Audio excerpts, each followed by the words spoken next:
Welcome back, brothers and sisters. I am Braden. This is Langley Outdoors Academy, and thank you for stopping by.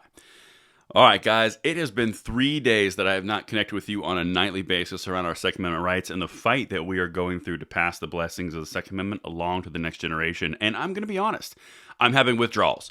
So here we go. I'm back with you guys. We're going to do audio only because, quite frankly, after my skin nose surgery in my face, I don't want to break your phones or whatever device you're watching this on. So out of your financial best interest, we're going to keep it audio until I can get more presentable back to my stunningly beautiful face, and then we'll go back to video. But we have got something that's incredibly important, and once we dive into this, you'll understand a lot more about what's going on, specifically in Michigan, but gun control as a whole. Now, if you want to join everybody who has been kind of offering me those thoughts and prayers, which I appreciate on my skin cancer recovery thing that they did, you can follow at Langley Outdoors Langley Outdoors on Instagram. But let's dive into this because this is incredibly important. It's linked in the description box below, and I want to hear what you guys think on this because there's new gun control in Michigan. Shocking. No one saw this coming. Let's dive in. Democrats introduce gun safety bills in wake of Oxford situation. Push for more than, quote, thoughts and prayers. Well, the first thing that I want to bring to your attention here is you guys ever notice that the Democrats have a continuity from every level of their organization? For example, thoughts and prayers, we've heard that before. Chuck Schumer said no more thoughts and prayers when he was talking about H.R. 8 and H.R. 14 earlier in 2021. A vote is what we need. And then he didn't pull a vote for it. Remember that? It's interesting that politicians in Michigan at a state level are using the exact same language. Anyway, just a little note I want to bring out there. Lansing, Michigan.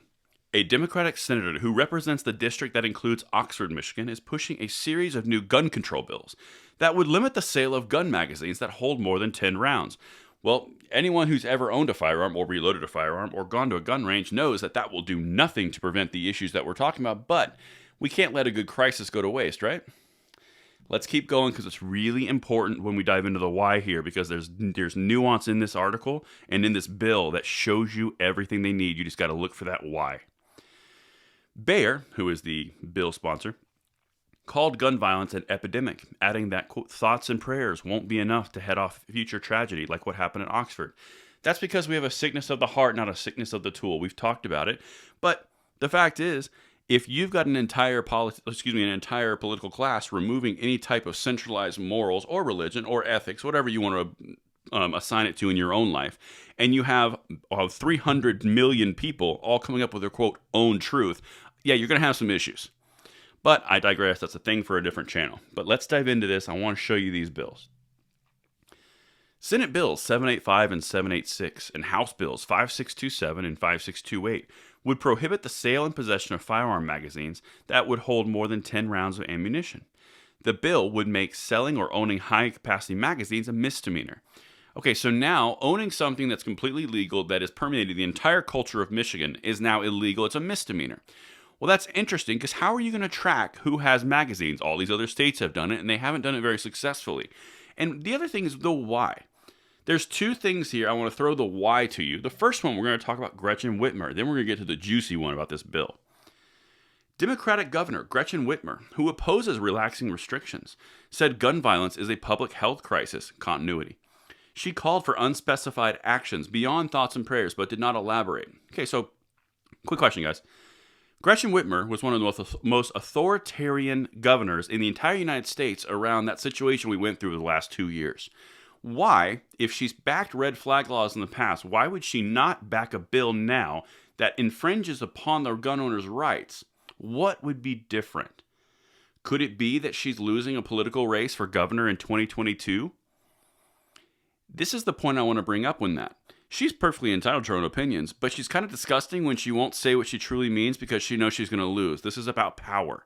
This is not about any kind of life-saving anything. This is about power, and that's why it's gross from a Whitmer perspective. But now, look at this interesting little nuance of the bill's language. Those who own firearms with high-capacity magazines before January 1, 2023 would need to report it to their local law enforcement agency in order to continue legal ownership of the gun. Did you catch it? I mentioned you can't serialize a magazine, right?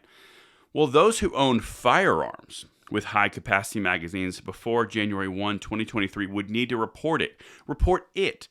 They're reporting the firearms.